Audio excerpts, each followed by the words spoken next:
এখন কোথায় আছে জানেন? এটা হচ্ছে ওমান, এমন একটা ভয়ঙ্কর জায়গার মধ্যে যেখানে কিন্তু অনেকজনে আসতে পারে না। আমরা আসছি অনেক বিপদের মধ্যে, আমরা চলে আসছি এখানে।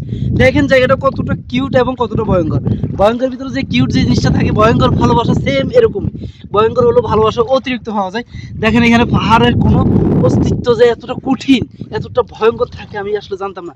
যেরকম মনোমুগ্ধকর সেরকম কিন্তু ভয়ঙ্কর। আমি কিন্তু এই দেখেন কতগুলো পানির মধ্যে আছি, আমার কিন্তু এখন অনেক ভয় লাগতেছে, তবু ভালোবাসার জন্য চলে আসছে। আর ভালোবাসার ভিতরে এমনি ভয় বেশি থাকলেও কিন্তু পাওয়া যায়। আমি কিন্তু উঠতে পারতেছি না, অনেক ভয়, তবুও আমি এই দেখেন, এই যে আমি এখানে পানির ভিতর থেকে এতটা ভয়ঙ্কর পানির ভিতরে, আমি এখানে আসলে চিনি না জানি না নেমে গেছে পানির ভিতরে।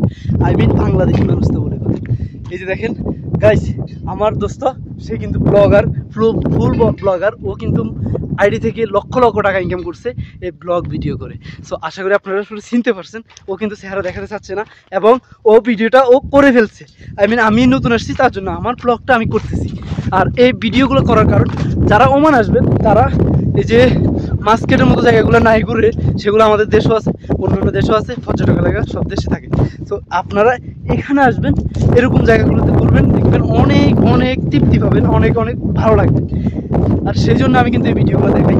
দেখেন জায়গাগুলো দেখেন কতটা সুইট। আমরা 4 জন মানুষ আসছি, 2 জনে কিন্তু অলরেডি ইনকাম শুরু করে দিয়েছি এখান থেকে। আর আমরা 2 জনে হাঁটতেছি এবং পানিতে নামবো না, পানিতে এখানে অনেকগুলো বালু, আর এখানে পানিতে না নামাটাই বেটার হবে। আমার কিন্তু জুতার ভিতরে অনেকগুলা পাথর ঢুকে গেছে, কারণ এখানে সবগুলো পাথরের জায়গা। দেখেন আমারগুলা কম দামি ভাই, এত টাকা তো আমি নিতে পারবো না, তবুও আমারটা থাকবে, কারণ প্রকৃত বুঝে যে